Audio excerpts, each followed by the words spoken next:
ये रिक है। आज वो शूट नहीं होना चाहता था पर आपने फिर प्लेट बाया और आपकी वजह से मैं उसे एक गुफा में भेज रहा हूँ। यह गहरीनम और अंतहीन अंधेरी है। मैं उसे कुछ घंटे दे रहा हूँ रोशनी के साथ ताकि वो सामान लगा सके और दीवारें छू सके। वो टेंट से स्टोर और शौचालय तक रस्सी खींच सके। वो निशान लगाए और खाने के डिब्बे चिन्हित करे। वो टूथब्रश वेलक्रो से लगाता है। थर्मस को वो कोने में रखता है ताकि वो गिरे नहीं। रिक कदम कदम चलता है। वो हर हरकत बोलकर करता है और रास्ते बनाता है। वह ऐसे मुस्कुराता है जैसे हाइकिंग पर जा रहा हो और अभी उसे पता नहीं है कि आगे क्या होगा। तो बत्ती बुझ गई है पूरी तरह से। असली अंधेरा है। अपनी उंगलियां भी नहीं दिख रही। रिक अब घने अंधेरे में अकेला है। केवल मेरे वीडियो कैमरे ही देख सकते हैं। वो पहले कदम सावधानी से उठाता है, याददाश्त के सहारे चलता है। वो अपने माथे से नीची छत से टकराता है। रिक आगे बढ़ता है, हाथों से रस्सी दीवारें टटोलता है। पहले से जानी हर चीज महसूस करता है। वो हीटर ढूंढता है, चाय बनाता है और आधी गिरा देता है। रिक कपड़े से फर्श पोंछता है, खाना ढूंढता है और याद करके रात का खाना खाता है। वो स्लीपिंग बैग में सोता है, आवाजें सुनता है। वो अंदाजा लगाता है माइनस क्या रात है या उसका शरीर हार मान गया है। इस तरह पहला दिन बीत गया। दूसरे दिन रिक अपनी दिनचर्या शुरू करता है। वो अपनी भावना से उठता है। वो अंधेरे में व्यायाम करता है, गिनती जोर से करता है ताकि भूले नहीं। उसे खाने की जगह याद है। रिक खुद से बात करता है।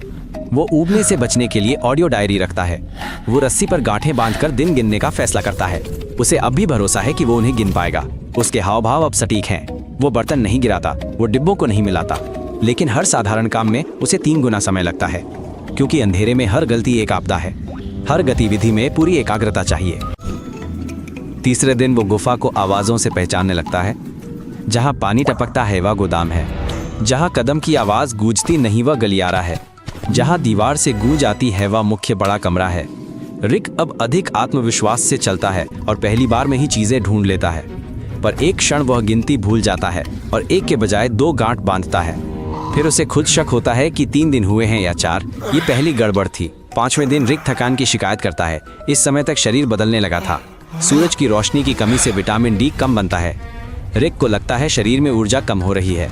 शरीर जैसे शुरू नहीं होता, भूख घट जाती है। चलने के बजाय वो बस लेटना और उठना नहीं चाहता। सूरज और ताज़ी हवा के बिना शरीर बचत मोड में चला जाता है। हम देखते हैं वो धीरे धीरे व्यायाम करता है।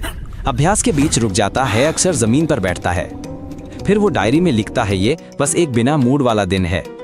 ऐसे और भी कई दिन होंगे और उसे ये महसूस होता है। 10वें दिन वो पूरी तरह से भ्रमित हो जाता है।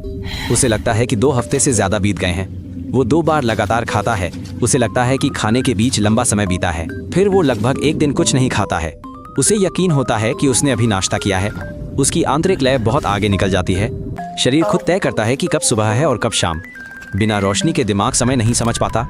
ये केवल भूख और थकान पर निर्भर करता है। 20वें दिन उसे काल्पनिक आवाजें सुनाई देती हैं। वो सुनता है, रुक जाता है और खुद से कहता है कि ये कोई इंसान नहीं, ये बस एक बूंद है। वो अपने काम करता रहता है, पर जितनी शांति होती है उसे उतनी ही बार लगता है कि कोई पास में है। ये सामान्य है। अकेला दिमाग खालीपन को काल्पनिक संकेतों से भरता है। रिक अभी भी इसे नियंत्रित करता है। वो डायरी में लिखता है कि कभी कभी कुछ दिखाई देता है। ऐसा अब और अक्सर होता है। 30वें दिन तक उसकी अधिकांश डिक्टाफोन रिकॉर्डिंग काल्पनिक वार्तालाप थे। वो उसे बताता है कि उसने क्या खाया और क्या सपने देखे। कभी कभी वाक्य अधूरे रह जाते हैं। रिक शब्द भूलकर फिर से शुरू करता है। लगातार बातचीत के बिना भाषण अपनी संरचना खो देता है।